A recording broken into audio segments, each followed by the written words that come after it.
So, Adam, the third topic today is your favorite games of all time. What are they? So a long time ago, we had a show where the entire week was each of us giving our 5 favorite games of all time.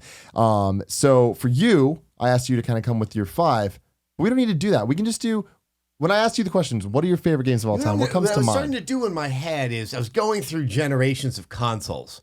Because then I can start to hone in on what were my favorite at the time. So with the NES, Super Mario. I actually didn't get Super Mario 3 until much later. And my family didn't have a ton of money. So trust me, the things I had to go through for that one game. But, you know, obviously Super Mario Brothers, but the one that I still love is Ghosts and Goblins. Because that's a rough one, man. That's a great game, but it's a hard as fucking nails game. I was young enough, I didn't know that. I just thought this is games. I used to go to this, it's kind of an arcade. It was a bowling alley near my house. I probably should not have been going there at the age I was, all by myself, but I found this way to save money where I would ask my friends' parents to give me a ride to a BART station so I didn't have to take the bus, so I could pocket the bus money. At the end of the week, I had enough quarters, and I would go to that arcade, and I'd try to play Ghosts and Goblins. And I couldn't get past the first level. And then finally, it comes out for the home version on the NES, and like I worked at it and worked at it and worked at it and worked at it, and I finally like beat the Satan or whatever it is at the end, and it's like, that's not the real one. You got to go back and play it again. And I think that's when I started to develop my own personal philosophies about how I see the world as a really shitty place. That was fucks with you all the time. That is one of the cruelest. That is one of the cruelest games of all time. So awful, but I love that game so much because that was the first time. I think it's one of the first games that had a real sense of art direction, and that I wanted to play it not for a score, not for bragging rights. I want to see what the next level looked like. What weird ass enemies that don't make any sense are they there? And I think it really informed my philosophy of how I like to play games. I want to see what's around the corner. In terms of a sense of success is less interesting to me than I want to get lost in somebody else's far more interesting imagination than mine. So interesting. So okay, that's NES. That's NES. You left off your Sega Master System. What's your Sega Master System? Okay, because I didn't have that, but my buddy Andre did, and that was like, 'cause I was the kid. Like, I actually got an NES like right around the time it launched. I think because my parents were worried I was getting really lonely and I could get friends this way. My buddy Andre, he got a Sega Master System. I got more friends. He didn't know. You know what I like that Sega Master System? Fantasy Zone, because it doesn't make any sense. It's like once upon a time you got to make games like Fantasy Zone, where it's like, what is it? I don't know. Just put it out. Run around and shoot some things, and it looks all weird, and there's a lot of round edges. Sure thing. All right, put it on the Sega Master System.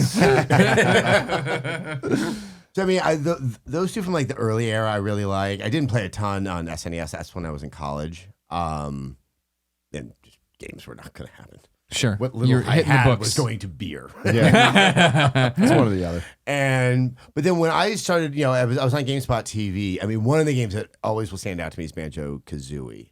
Because I ended around the time of the SNES. I was aware of like Street Fighter, stuff like that. But I missed as things started to move into 3D. So I get this job and they're like, cool, you know something about games. You need to know more. You got to go play some. So the first big game that came out around that time was Banjo. And I popped it in. I'm like, oh my God. Just that overworld. How far we've come. Yeah. I'm like, this is really cool. And my roommates hated me because all they heard like on Saturday morning while everyone was hungover is, woo! Turn that shit off. Yeah, and I guess that year also was Half-Life. I think that was the first time I had seen like adult game. I guess earlier that year. Because the thing about 1998 was Half-Life was so big. That was also the year of Ocarina of Time. And Metal Gear. Wait, no, was that Metal Gear 1? Yeah. Metal Gear Solid, yeah. Was that Metal Gear Solid? I think they were all in the same month. It might have been. Because somebody deemed it the greatest month. November 98. I go over my head. I try to remember where I was sitting at work when I played it, because that's how I can start to figure out the dates. But the big games that were supposed to be coming out that year was Ritual Sin and Shogo from Monolith. And both of those actually weren't good. Oh, and Unreal came out that year as well. Because it was like one of the first engines that allowed you to go from indoors to outdoors seamlessly. I mean, that was such a nutty year. Yeah. But like Half-Life, that was the first time where I'm like, oh, hold on, there's something really interesting happening here in the industry. So was that 4?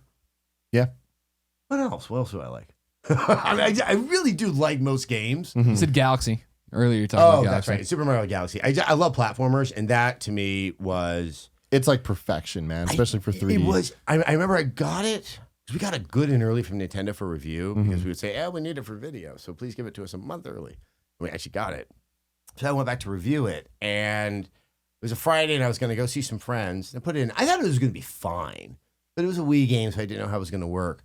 And like I just blew through the first world, and I'm like, what the hell? I mean, I was just like, I cannot believe what I'm playing here because every single level felt fresh and different. Yeah. I mean, well, going back to what you're talking about with Ghosts and Goblins, where you wanted to see the next level, Mario Galaxy is full of that, where you're like, what the hell? And the way that they would find like a certain type of way. Okay, we're going to challenge you on this kind of logic. Okay, we're going to have small gravitational things you walk around. You'd have one of those, then maybe 2 levels later, they would return to it. But they would do it in a way that didn't feel like, okay, we're just going to test you again, but now we're going to test you more. With you. We're just going to make it harder. Like everything felt purposeful in its design, and it should be there in the game, except for the purple stars. Oh, right. Yeah, forget that. Things happen. I will say that to Galaxy's credit, because I always had the Wii reservations too, although not at the time. I was still kind of in the Wii in 2007. The waggle felt totally normal. Everything about that. Everything That was about the that game thing, man. The key was when you became played it, innate. and you're just You like, just oh, do it. cool. Yeah. Yeah. It worked. It did work, to its credit. I mean, I know Uncharted 2 is that's one of those moments I'll never forget. You know, that was a rough year. That was like kind of the year my wife had gotten sick, and you know, we had moved to a new place, which was great. And I was like, all right, maybe I'll. That's right. I wasn't supposed to review it. It was supposed to be somebody else. And they're like, hey, Adam, I don't think we have time. Do you mind? I'm like, I'm free this weekend. Went home, popped it in, and I was like, oh, hi. And that's when I came up with the term the underwear game. And the underwear game is what happened the following morning. It was Saturday morning, and I got up in my underwear, and I stepped over my wife. I tiptoed out the room, closed the door, made a cup of coffee, because I wanted to see if I could get maybe 2 or 3 hours before she woke up where I would have fully uninterrupted play. Yeah. And I have now come up with another term called the shower game. And that's when I'm like, I should play that game. I'm probably going to take a shower first. We've all been there. Yeah. Is there any? Do any of the Witchers fall into this? You were saying you're a big Witcher fan. I am, but they don't. I'm trying to think of the ones where it was like, okay, that like life changing, like has a moment in time for you. I understand. I mean, I would say maybe Last of Us or Bioshock Infinite. I think a lot of people obviously disagree with me on Infinite, but that is still one of those where I'm like, I am lost in someone's nutty imagination, and I'm really, really enjoying this. How do you feel about it compared to, because Bioshock the original is like one of my favorite games. Yeah. How do you feel about the original Bioshock compared to Infinite? I love the original Bioshock. In an odd way, I think the original Bioshock is still less individualistic from a creative standpoint. I think it's a stronger game in terms of just sort of like how some of the challenges present themselves, but just kind of the flash of color, the aesthetics, and all that stuff that's happening in Infinite. You know, Columbia is certainly a different place. Yeah, it's funny. Even though they both carry the name Bioshock and they have certain thematic consistencies, I see them as very, very different games. Oh yeah. No, they are different. Yeah. That was one of the things that turned me off to Infinite a little bit. Although I always feel like I'm in the minority, so it's funny that you feel in the minority too when you're saying that, because I always Probably like this because I praised it so heavily, and so when people decide, you know what happens? Like a bunch of people will praise the game. 2 weeks later, there's like all those other articles. Well, hold on, a reconsideration. I'm unfamiliar with that, Tim. Shit happens. No, you're right. I tend, if you praise the game, you tend to be very aware when those 2 weeks come. Yep. Oh no, absolutely. I got that with the Last of Us and the Uncharted games and other things. So we still get it with Uncharted 3 all the time. No, but the other one I just forgot. I think my favorite series of all time is Mass Effect. I was gonna say I was gonna ask you about Mass Mass Effect. Okay, that's I still dream that one day they'll go back and redo one. Oh, I was gonna ask. So you don't like the? So you're one of the ones that's more of a 2 or 3 purist as opposed to the one like heavy RPG mechanic. Oh no, is that the RPG mechanics weren't the issue? It was just the problems, like the Mako and Elevators. Well, that's just That's just the game at the time. That's what was going to happen. No, the Arachnite Queen. I mean, that boss battle has serious problems, and just tweak that one up. Maybe make it a little bit more consistent, but I think I would say 2 or 3 go down easier. Though I did miss like the level of depth. Yeah. The thing is, I never felt that one benefited from the depth. Like once you started to invest in some of those skills, Like, well, I better just go all the way with those. I never felt like you could mix and match very comfortably in it. And also, I think that's because of KOTOR. Because I went kind of down the middle, and that game does not. That doesn't reward you. That does not reward you. Notoriously, I was writing the strategy guide for KOTOR when I was a freelancer at IGN, and it's a notorious story. Like Hillary still brings it up, who our old boss, and at the time was writing guides, where I got the Vader, or what? That wasn't Vader, or whatever the last boss was, Revan. Yeah. And I couldn't beat him. I couldn't beat him. Like no matter what, I was like, I can't beat him. And they're like. And Hillary had to write the last part of the guide for me because I'm like, I can't. I actually think I tried to be totally neutral, and I fucked myself, and the game does not tell you that. You know, so that's like one of my dark memories of writing strategy guides. How long did it take you to fighting him to discover you couldn't do it? I did it a few times because Hillary and I were writing the guide in concert. I was making Paragon choices, I think, and he was making like Renegade choices or whatever. So like Sith and whatever choices. Light, dark. But I was like keeping my skill tree. I don't remember. It was a long time ago. It was 12 years ago now, which is incredible. And I remember just getting to a point where I'm like, I just think I screwed myself, and I can't go back. You know, I can't. I'll never forget that as long as KOTOR's a great game though. KOTOR's an amazing. It's funny you say that about Mass Effect though, because I've had this mental conundrum with that series for a while because I love that series too. Where I think they got some feedback from EA. I think they got some feedback from more casual gamers that were like, this is too much of a role pline game. Remember, the first one was Microsoft. So my funny feeling is maybe they were not being monitored as heavily back then. That's true. That's a good point. It was a Microsoft game that somehow came to PlayStation later. That I think they got some feedback and some focus testing, whatever. They were like, it's just you guys got to scale it back. And I've often wondered, would I trade the gains taken in 2 and 3 in certain ways to get that role playing system back? And I think and that statistical system back. And I think I might. You know, the story and the storytelling, more importantly, is so much better in 2 and 3, and that's where I'm getting really attached to these characters.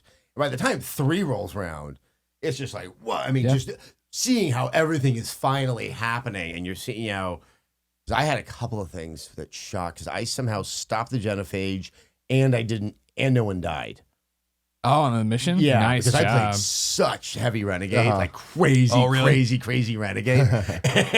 I'm always so uncomfortable making bad choices in games. Yeah, I don't know why. See, that one you don't know because you're not. It didn't in KOTOR. I panicked when I tried to play Renegade at the very beginning because I think there's a woman who's been assaulted, and the way I tried to react to it was, as Renegade. I can't remember, or Dark Force. And as I did that, I panicked. I turned off my Xbox. Because I think it was plugged into the internet. And I'm like, maybe it's reporting me, and they know I'm a bad person. I really had that deep a reaction to it, and I felt that what they really got to in Mass Effect is you're trying to get to the same place, be you Paragon or Renegade. You're a little more dickish about how you go about it, but it's not like everyone hates you. Brash. Right.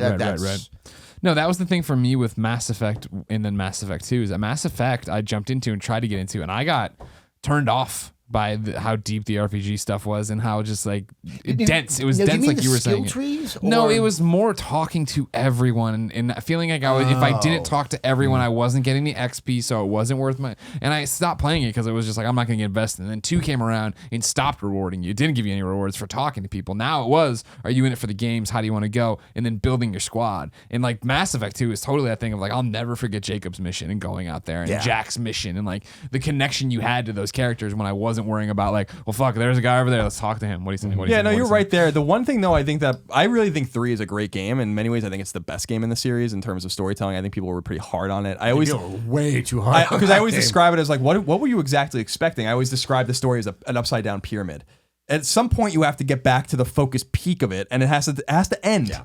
You know, so like I don't know what the fuck you wanted them to do. You wanted to end in 15 different ways. It's not possible. Nonetheless, I think that by the time we got to 3, they removed all of the role playing elements. You were getting like no experience for anything except for like beating missions. Like you had no. We were talking about agency before. It was almost like a JRPG at that. I guess I'm trying to. Like I just felt like there was no way for me to like finagle a little more experience or like to just get that edge on the game. Yeah, because that's what I love about a role playing game. Is exactly. When you turn that corner, ooh, I can destroy all y'all. I felt like it was too stuck in not being a role playing game. I have a funny feeling they are going to address that. I hope so with the new one. I hope so. I can't wait for Andromeda, and I hope that's what I'm saying is I want them to marry those deep systems that Mass Effect was big because of the people this is lost on a lot of people, and I understand that people like 2 and 3. Mass Effect 1's fans were the ones that made it possible for 2, and they should at least give it an homage to them to say like, you know, like we're gonna put those role playing statistics back into the game and make it more of a role playing game. 2012. That's when it came out, correct? 3. Mass Effect. Yes, because that's when 7, G4 10, and dumped 12. me. Yeah. I remember now because I remember. Oh wait, I know why I remember. No, the this. story is because when I wrote the review, it's a downer of a review. It's because that was the 4-month period where I knew that, you know, the rumors were going around. I couldn't escape them. So here, to get the game is just this. My review is just this existential dread is just filling it. Yeah. and I talk about the ending. I'm like, yeah, I mean, it has this ending where it, you know, yeah, nothing matters. It's all what you did before. Yeah. It's 'cause you're gonna die. But Skyrim had been the previous year. So I think what's interesting is up until this point, I might be wrong. There's probably a couple exceptions. You didn't see a lot of open world coming out of EA. And with Skyrim, we start to see that huge push in that direction, that is a economically viable and recommended way to go. So I think that also, opens things up, that they're going to need to have a deeper, people are more comfortable now with those mechanics. So I'm not think- saying the game's going to be open world per se, Right. But when you do open world, you have to sort of deepen a lot of those systems. elements. Yeah. Well, that's a good point that EA could learn something from Bethesda about scaling in an open world, but that in many ways BioWare had already identified an open platform in a galactic way of letting you explore planets and stuff like that without giving you a whole planet to explore, kind of like a No Man's Sky kind of thing where you land and you can just go wherever you want and stuff like that. I'd like to see them. The brilliance about going to Andromeda Galaxy, since everything's, you know, spoilers for Mass Effect, it's fucking over in the Milky Way, is that this doesn't tie them to anything that's real anymore. And so what I'm most excited about is that we don't know anything about the Andromeda Galaxy other than that it's closest to us and then it exists. So what will you find there? Can we go to the floaty, jellyfish-looking people planet? Yeah, I really want to go there. Was it the Hanar? Yeah, that's right. So I'd love. What I'm excited about with Andromeda is for them to open up a new trilogy, and what I'm really excited about for them is that they are going to wrap it back into the original trilogy. I fucking know it, and you're going to find yourself back in the Milky Way, and trying to. My whole theory about it is that it's going to be like some sort of time thing with the Reapers and like trying to undo what they did or whatever by like beating them to the punch or like using. I think that they're going to tie it back in, and I think that that's going to be really exciting. That's cool. You know? But I'm just making that up. But that's what I thought. You got me excited for this game. But that's what I mean. Get your I think, ass to Montreal and get him to do this. I think that's the setup. I really do. I think that's the setup is that they go to, you're in Andromeda and they hear something about what happened in this other place, and it's totally different characters, and they go back to the Milky Way and they find that it's dead, and it's like what happened and all that. I think it's gonna be good. Yeah. Before moving on topics, I really want to know what your thoughts are on Mario 64, because you said you came back to Banjo-Kazooie and you love really Mario Galaxy. Question. I think Banjo's the superior game. Oh my God. There's no question. And I think it's mainly because there's no overworld. There's no proper overworld in Mario 64. And that to me was so clever in Banjo, the way that you would travel around and you would have to figure out where the puzzle piece was to unlock the door that was somewhere else inside of that. It made the entire game feel so cohesive, so that when I went back and I tried to play Mario 64, and I mean, the level design is great, but it was, okay, jump in that picture. Okay, now I can go into those pictures, but it's kind of what we were talking about earlier. It didn't have that nice kind of structure and that cohesion. It just felt like more or less a series of exercises. In contrast, great exercises. Yeah. But there was that extra special thing that came out of. Oh man, that's the key difference though. That's why I love Mario 64, just because it is just like level to level, and the hub world of the castle I love so much as its own thing. But yeah, the open world, even the open, like the world thing of Banjo, I'm like, no, I can't do it. I was gonna say, the superior game to Mario 64, which is Super Mario Sunshine, I hate you so much. has crazy. Has a great little hub world called Delfino Plaza. The worst.